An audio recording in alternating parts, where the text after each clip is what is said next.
ನಮಸ್ಕಾರ. ನುಡಿ ಬೆಳಕು.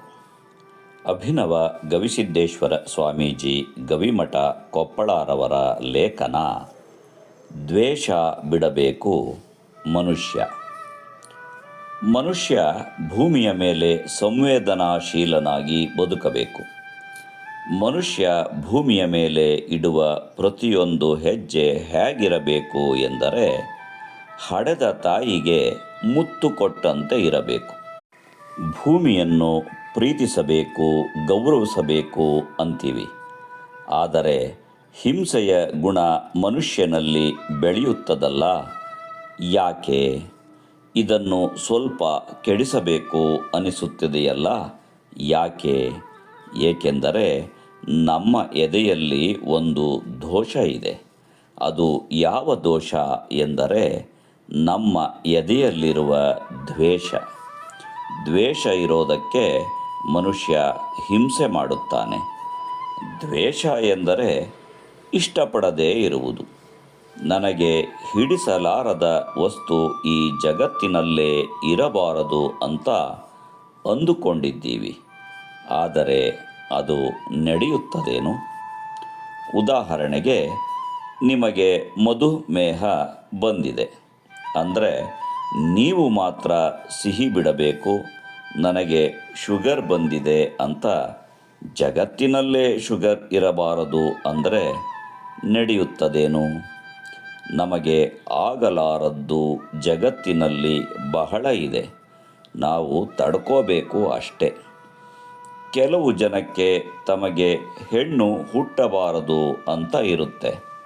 ಆದರೆ ಮಕ್ಕಳು ಯಾವುದು ಹುಟ್ಟಬೇಕು ಎಂದು ನಾವೇ ತೀರ್ಮಾನ ಮಾಡಲು ಆಗುತ್ತದೇನು? ಮಕ್ಕಳಿಗೆ ಹೆಣ್ಣು ಗಂಡು ಅಂತ ಭೇದ ಮಾಡಬಾರದು. ಅವರು ಮಕ್ಕಳು ಅಷ್ಟೇ. ಹೆಣ್ಣಾದರೂ ಸೈ, ಗಂಡಾದರೂ ಸೈ. ಮಕ್ಕಳು ದೀಪ ಇದ್ದ ಹಾಗೆ. ದೀಪಕ್ಕೆ ಹೆಣ್ಣು ಗಂಡು ಎಂಬ ಭೇದ ಇದೆಯೇನು? ಮಕ್ಕಳು ಅಂದರೆ ದೇವರು ಹಚ್ಚಿದ ಜೀವಂತ ದೀಪಗಳು. ಜಗತ್ತಿನಲ್ಲಿ ನಮಗೆ ಆಗಲಾರದ್ದು ಬಹಳ ಇರುತ್ತವೆ. ಅವುಗಳನ್ನು ದ್ವೇಷ ಮಾಡಬಾರದು. ನಾರಾಯಣ ರೆಡ್ಡಿ ಅಂತ ಒಬ್ಬರು ಪ್ರಗತಿಪರ ಕೃಷಿಕರಿದ್ದರು. ಅವರು ತಮ್ಮ ಮಗನಿಗೆ ಕನ್ಯೆ ನೋಡುತ್ತಿದ್ದರು. ಕನ್ಯೆ ಹುಡುಕಲು ಅವರು ಕಲಾತ್ಮಕ ಮಾರ್ಗವನ್ನು ಕಂಡುಕೊಂಡರು. ನಾರಾಯಣ ರೆಡ್ಡಿ ಊರು ತಿರುಗುತ್ತಿದ್ದರು. ಒಂದು ದಿನ ಅವರಿಗೆ ಒಬ್ಬಳು ಹುಡುಗಿ ಕಂಡಳು. ಅವಳು ದಾರಿಯಲ್ಲಿ ಬಿದ್ದ ಸಗಣಿಯನ್ನು ಹೆಕ್ಕಿ ಹೊಲಕ್ಕೆ ತೆಗೆದುಕೊಂಡು ಹೋಗಿ ಹಾಕುತ್ತಿದ್ದಳು. ಇವರು ಅವಳನ್ನೇ ಹಿಂಬಾಲಿಸಿ ಹೋಗಿ ಅವಳ ತಂದೆಗೆ, ನಿನ್ನ ಮಗಳನ್ನು ನನ್ನ ಮಗನಿಗೆ ಮದುವೆ ಮಾಡಿಕೊಡು ಎಂದರು. ಅದಕ್ಕೆ ಆ ತಂದೆ, ನನ್ನ ಮಗಳು ಓದಿಲ್ಲ, ಒಕ್ಕಲುತನ ಮಾಡುತ್ತಾಳೆ, ನಿಮ್ಮ ಮಗನಿಗೆ ಹಿಡಿಸುತ್ತೋ ಇಲ್ಲವೋ ಅಂದರು. ಅದಕ್ಕೆ ನಾರಾಯಣ ರೆಡ್ಡಿ, ನಿನ್ನ ಮಗಳು ಒಕ್ಕಲುತನ ಮಾಡಲಿ, ಸಗಣಿ ಬಾಚಲಿ, ವಿದ್ಯಾವಂತೆ ಅಲ್ಲದಿದ್ದರೂ ಪರವಾಗಿಲ್ಲ.